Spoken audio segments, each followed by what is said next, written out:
"We thought you were in London," my mother said, her voice carrying that familiar, grating lilt of condescension, staring at me through the narrow, 6-inch crack of my own front door. She did not open it. She did not apologize. She just kept her hand firmly on the brand-new, industrial-grade deadbolt she had installed while I was away. Over her shoulder, through the gap, I saw my sister Alice lying sprawled on my pristine white sofa, drinking a glass of red wine. My red wine with her muddy shoes propped up on the cushions. "Alice lost her apartment," Mom said, as if that single sentence explained why my high-tech digital lock had been drilled out of the doorframe, leaving splintered wood and exposed wiring in its wake. "She needs this house more than you do. You have money. Go stay at a hotel."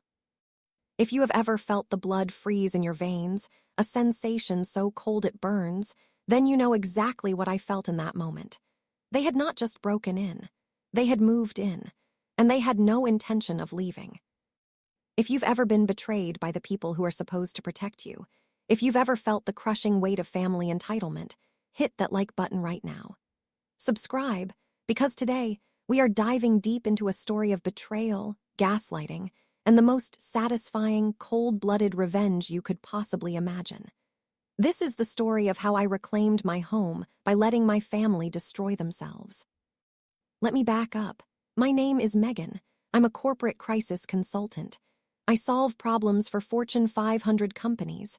I fix messes that other people create, but nothing could have prepared me for the mess waiting for me on my own front porch. I had just landed from a business trip. I was exhausted. All I wanted was a hot bath and my own bed. Instead, I found myself standing in the pouring rain, locked out of the 3,000-square-foot home I had purchased with my own blood, sweat, and tears. I had given my mother a spare key years ago for emergencies, real emergencies, like if a pipe burst or the alarm went off. I didn't expect her to use it to stage a hostile takeover of my property. "Open the door, Mom," I said. My voice was low, vibrating in my chest. I wasn't asking, I was warning her. Wendy, my mother, hesitated, then cracked the door open another inch, keeping her foot firmly planted against the frame like a bouncer at a club. She didn't look guilty. She looked annoyed, like I was a solicitor interrupting her dinner. "Keep your voice down," she hissed, her eyes darting back toward the living room. "The twins are finally asleep in the guest room, or well, their room now." My stomach turned over. Their room. The words echoed in my head, bouncing off the walls of my skull. "Mom, I live here. This is my house and Alice is your sister," I managed to say, though the tightness in my throat made it difficult. "She was evicted yesterday, Megan," she shot back, her tone sharp enough to cut glass. "Travis lost his job again, and the landlord put their things on the curb. What were we supposed to do? Let them sleep in the van. You have all this space. It's wasteful for one person to have 3 bedrooms." She stepped out onto the porch and pulled the door shut behind her. The heavy click of that unauthorized deadbolt echoed like a gunshot in the quiet suburban night. She crossed her arms, blocking my view of my own living room, my own sanctuary. "We knew you were in London for another week," she said, as if my travel schedule was the problem here, as if my absence was an invitation to pillage. "We figured we would get them settled before you got back so it wouldn't be a shock. We have already moved their beds in. Dad came over this morning and enrolled Lucas in the elementary school down the street. It is done, Megan." I just stared at her. It was a tactical strike. In military strategy, they call it a fait accompli, an accomplished fact. By moving the furniture, changing the locks, and registering the kids for school, they had created a reality on the ground that made removing them seem impossible. They weren't asking for a favor. They were daring me to be the monster who reverses it. "You used the spare key," I said, my voice trembling not with fear but with a rising tide of rage I was struggling to suppress. "The one I gave you for emergencies." "This is an emergency," she snapped, her face flushing. "Your sister has nowhere to go, and look at this place. 3 bedrooms, 3,000 square feet, and it is just you and a laptop. It is selfish, Megan, it is wasteful. You have so much, and she has nothing." Inside, through the window, I saw Alice walk past. She was wearing my cashmere robe, the one I bought on a trip to India, a luxury item I saved for. She looked comfortable, safe, and completely unbothered by the fact that she had stolen my sanctuary. "I want them out," I said, the words final. Wendy's face crumbled, shifting instantly from aggression to martyrdom. This was her favorite weapon, weaponized pity. Her eyes welled up with tears that fell a little too quickly. How can you be so cold? She whispered, her voice cracking. Look at those bobbies in there. They have been through so much trauma. They finally feel safe here. If you kick them out tonight, the police will see a rich aunt throwing toddlers onto the street. Is that who you are? She wasn't appealing to my love. She was leveraging my shame. She knew I wouldn't drag screaming children out of their beds. She was counting on my morality to subsidize Alice's lack of it. She was banking on the fact that I was the good daughter, the stable one, the one who always cleaned up the messes. She thought she had me backed into a corner where my only option was to capitulate to avoid being the villain in my own family story. I need to think, I said, forcing my voice to remain steady. You do that, Wendy said, her expression softening into a smug sort of triumph. She turned back to the door. We will save you a plate. She slipped back inside and locked the deadbolt. I heard the chain slide across, another sound of imprisonment. I stood on my own porch, staring at the wood grain, the rain soaking through my coat, realizing I was effectively homeless at my own address. I turned and walked to my rental car, my legs feeling heavy and numb, like I was wadding through wet cement. I sat in the driver's seat, gripping the steering wheel until my knuckles turned white. The leather creaked under the pressure. For years, I thought my success was something my mother was proud of. I thought the promotions, the salary, the beautiful house were points on a scoreboard that proved I was the good daughter. I was wrong. Sitting there in the dark, watching the glow of my living room lights I paid for, I finally understood. To Wendy, I wasn't a person. I was a resource. I was a silo of grain to be harvested whenever Alice, the golden child, was hungry. My stability wasn't a virtue. It was a backup generator for their chaos. They didn't love me for my success. They felt entitled to it. My hard work was just their insurance policy against their own irresponsibility. I was the bank they never had to pay back. I looked at the house one last time. They thought they had won because they were inside and I was outside. They thought they had checkmated me with guilt. But they forgot one thing. I solve problems for a living, it's what I do. I negotiate with hostile entities. I dismantle bad actors. I protect assets. And I never enter a negotiation without a kill switch. The sadness that had been crushing my chest evaporated, replaced by a cold, crystal-clear clarity. I wasn't a victim anymore. I was a consultant, and this was just another crisis to manage. I walked back up to the porch. I didn't knock. I just waited. When Wendy opened the door, she was holding a plate of lasagna, a smug smile plastered on her face, the smile of a general who thinks the war is over. I knew you would be sensible, she said, extending the plate. Come in. The twins are dying to see their auntie. I ignored the food. I am not hungry, I said, my voice calm, professional. The voice I used when firing underperforming contractors or delivering bad news to a board of directors. I have thought about it. You are right. I cannot throw Alice and the kids out on the street. Wendy's shoulders dropped 3 inches. Relief washed over her face. Victory. Oh, thank God, she breathed. I knew you had a heart, Megan. But, I said, stopping her before she could usher me inside. If they are staying, we need to do this right. I cannot have 5 people living here off the books. My insurance won't cover it, and if anything happens to the kids, I would be liable. I could lose everything. Wendy waved a hand dismissively. We don't need to involve insurance. It is just family helping family. It is asset protection, Mom, I said, stepping past her into the foyer. The smell of cheap wine and diaper cream hit me instantly, overriding the scent of my usual vanilla candles. And actually, I have a better idea. If Alice stays here as my estate caretaker, I can put her on my company payroll. It is a tax write-off for me, and for her, well, it means full corporate health insurance. I saw Alice's ears perk up from the living room. She was still on the couch, but she had lowered her wine glass. Health insurance? Alice asked, sitting up, suddenly interested. Like dental and vision, everything. I lied smoothly, I thought to myself, though my face remained a mask of benevolence. Gold tier, no deductibles, but to make it legal, you have to be an employee. That means signing an employment contract. It was the greed hook. I knew Alice. She hadn't worked a real job in 6 years, and Travis's freelance gigs barely covered beer money, let alone a dentist. The promise of free, high-end benefits was the one thing that could override her laziness. It was the shiny object she couldn't ignore. I can have the papers drawn up in an hour, I said, pulling my laptop from my bag. It is standard stuff. The job description is basically keep the house standing. In exchange, you get the room, board, and the benefits package. That sounds really generous, Alice said, narrowing her eyes. She was suspicious, but the greed was winning. It is a win-win, I said. I get a tax break, you get security. I sat at my kitchen island, which was already covered in sticky juice rings, and started typing. My fingers flew across the keyboard. I wasn't writing a lease. A lease creates a landlord-tenant relationship, which in this state means I would need a court order and 6 months to evict her. I was writing a caretaker agreement. Internally, I recited the legal distinction like a mantra. A tenant pays rent and has possession. A licensee, like a hotel guest or a live-in nanny, has a revocable privilege to be on the property. If the employment ends, the license ends immediately. No probate, no eviction court, just a trespassing charge. I added the clauses, burying the lethal ones in the middle of the benefits section where she wouldn't think to look. Clause 4A, housing is provided strictly as a condition of employment. Clause 9C, termination of employment results in immediate revocation of housing license.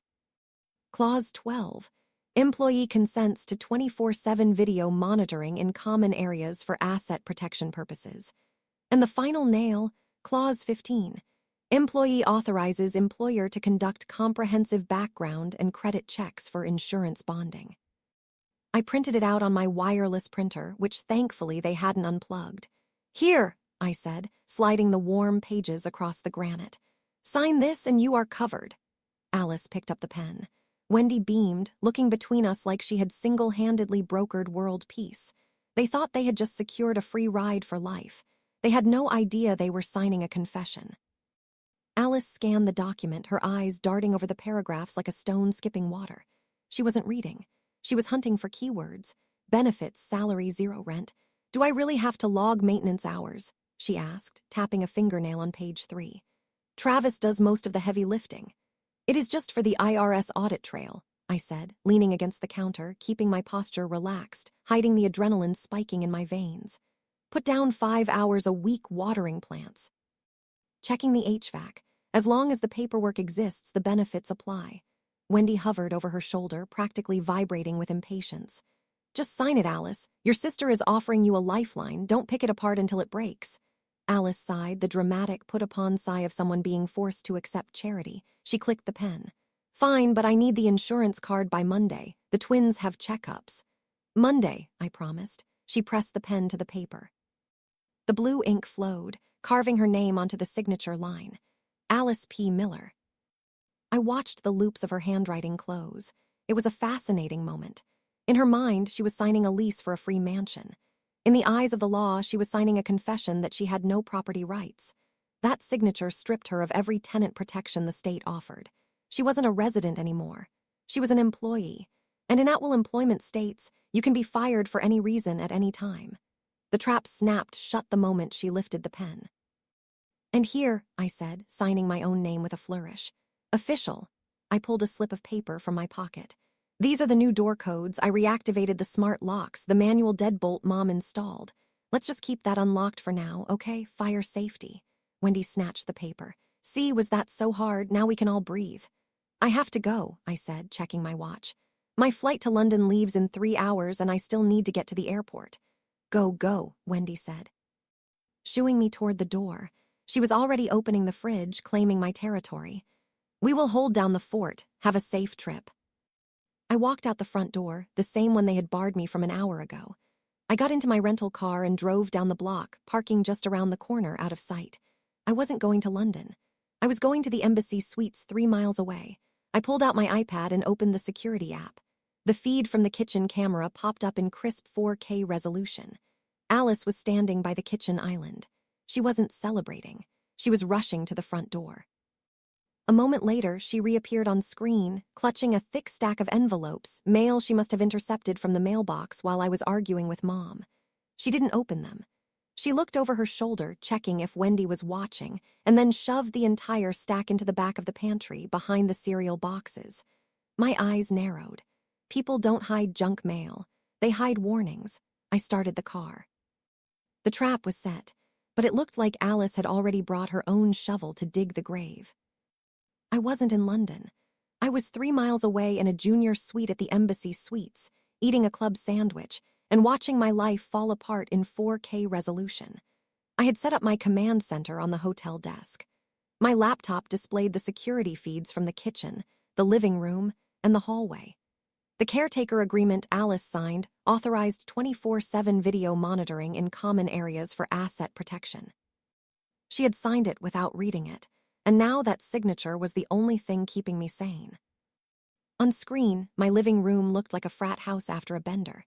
It had been less than 6 hours since I left. Alice was already breaking every single rule in the contract. She sat at the kitchen island, a lit cigarette dangling from her fingers, ashing directly onto my quartz countertop. Smoke curled up toward the ceiling sensors. In the living room, my 5-year-old nephew Lucas was drawing on my white walls with a permanent marker. Wendy watched him do it. She didn't stop him. She was too busy moving my furniture, dragging my bookshelf across the hardwood floor to make room for a massive, ugly recliner they must have hauled in from the U-Haul. I took a sip of hotel wine. The disrespect was total. It was absolute, and it was recorded. Alice pulled out her phone. I turned up the volume on my laptop. The audio was crystal clear. "Yeah, she's gone," Alice laughed into the receiver. "Total sucker. She thinks I'm going to maintain the HVAC. Please, I'm never leaving. This place is mine now. Mom says Megan owes us for all the years she didn't help." She hung up and walked to the pantry. She opened the door and pulled out that stack of envelopes she had hidden earlier. She fanned them out, her face tight with anxiety. She wasn't looking at them like mail. She was looking at them like a bomb she was trying to defuse. I leaned forward. I clicked the zoom function on the camera feed. The resolution held. I could read the return address on the top envelope in bold, angry black ink. Kruger and Vance, attorneys at law, collections division. I paused the feed and opened the background check I had legally ordered under Clause 15. The report was disastrous. 3 evictions in 4 years, maxed out credit cards in default, and an active civil lawsuit for $28,400 in unpaid rent and damages filed by Kruger and Vance. Alice hadn't just lost housing. She had committed rental fraud and disappeared to avoid being served. She was hiding in my house. My phone alerted me to smoke in the kitchen. On the camera, Alice calmly lit another cigarette, unaware she was fully recorded. She thought she was squatting in a free mansion. She didn't realize she was a fugitive in a glass house, and I had the coordinates. It was time to execute the final phase. I didn't call the police, not yet. I drafted a formal email. It was short, clinical, and devastating. To Alice Miller. Subject, termination of employment and revocation of housing license. I detailed the breach of contract, smoking on the premises, property damage, unauthorized occupants. I informed her that her employment was terminated immediately, effective as of 10:00 p.m. I gave her 2 hours to vacate. I hit send. I watched the monitor. Alice's phone buzzed on the counter. She glanced at it, expecting a meme or a text from a friend. She unlocked the screen, her face changed. The color drained from it, leaving her looking pale and sickly. She read the email again. Then she started laughing, a nervous, high-pitched sound. "Megan thinks she can fire me," she called out to Wendy. "She says I have to leave. She thinks I'm an employee. She said I'm a squatter." Wendy stormed into the frame, wiping her hands on a dish towel. "She can't do that. We have rights. We live here now. You signed a paper." They huddled around the phone, reading the email. They were confused, then angry, then defiant. "Call her," Wendy ordered. "Tell her we aren't leaving. Tell her she has to evict us. That takes months." Alice dialed. My phone rang. I let it go to voicemail. They called again. Voicemail. Then the text started. "You can't do this. The kids are sleeping. We have rights. We are tenants." I didn't reply. I didn't need to. They didn't understand the legal trap they were in. They thought they were tenants. They were wrong. They were licensees who had just been fired.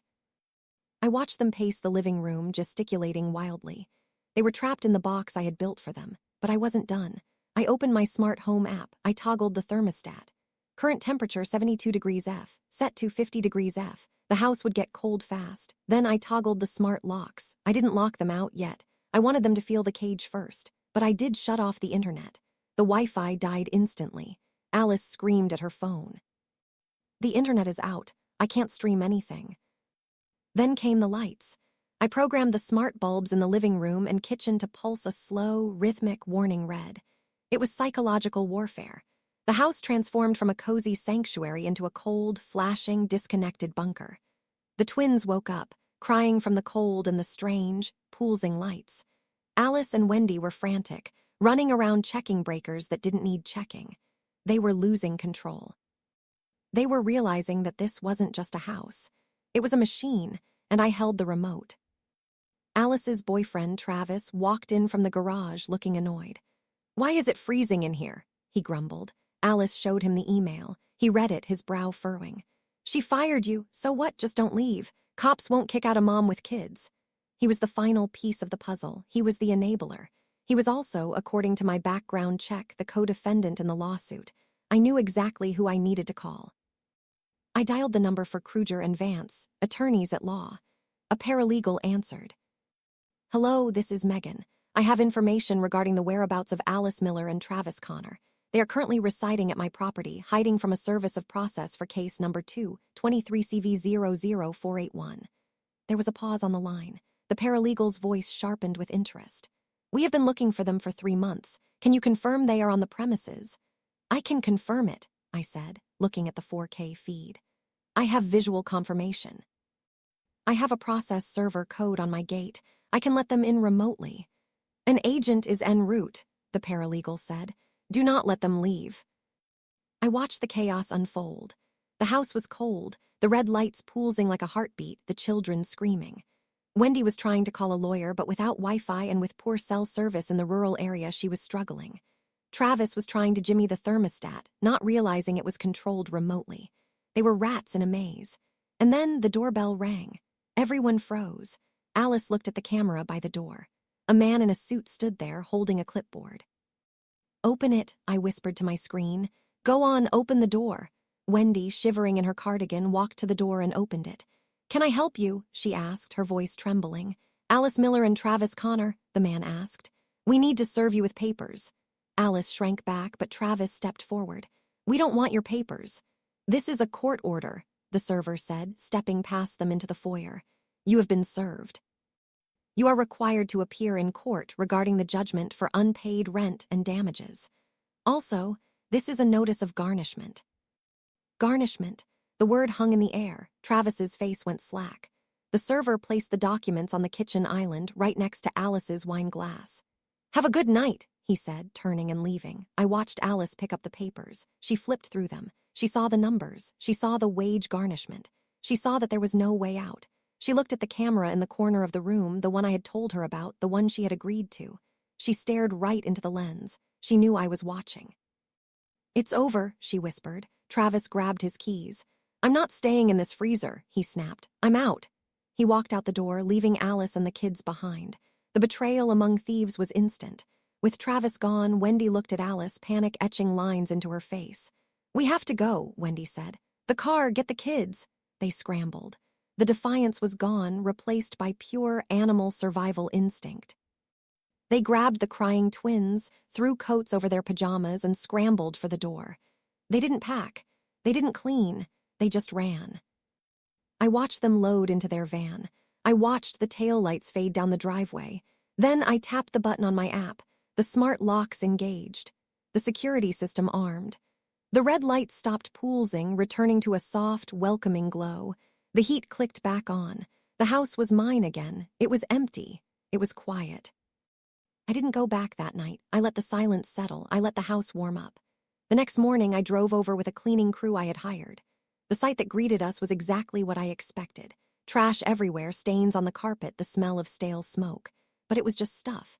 It was just dirt. It could be fixed. I stood in the living room, watching the crew scrub the marker off the walls. My phone buzzed. A text from Wendy. "How could you do this to your family? You've ruined us. You are dead to us." I read it once. I didn't feel anger. I didn't feel sadness. I felt a profound, light sense of peace. I blocked the number. Then I blocked Alice. Then I blocked Travis. I deleted the thread. I walked into the kitchen and poured myself a glass of water from the tap, looking out the window at the garden I had planted. It was over. They were gone. I had used their own greed, their own laziness, and their own entitlement against them. I had beaten them not with screaming or fighting, but with the cold, hard logic of the law and a contract they were too arrogant to read. Alice now faces wage garnishment and a permanent blacklisting from rental agencies. She has no home, no job, and a massive debt. Wendy has to pick up the pieces of the golden child's destruction. And me? I sat down on my white sofa, the one that was finally clean again, and I opened my laptop. I had a conference call with London in an hour. My life was back, and it was mine. Reflecting on this, I realized something profound about family and boundaries. We are taught that family is everything, that we must sacrifice for them. But sometimes, the people who call themselves family are just predators wearing familiar faces. They count on your love to be your weakness. They count on your guilt to be their shield. But when you realize that you are not a resource to be harvested, but a human being with rights, the dynamic shifts. The most powerful revenge isn't always a loud explosion. Sometimes, it's a quiet click of a lock. It's a signature on a dotted line. It's the moment you stop being the victim and start being the architect of your own peace. If this story resonated with you, if you've ever had to fight for your own space against the people who were supposed to support you, drop a comment below. Tell me your story. And if you want to hear more tales of justice served cold, smash that like button and subscribe. Until next time, protect your peace.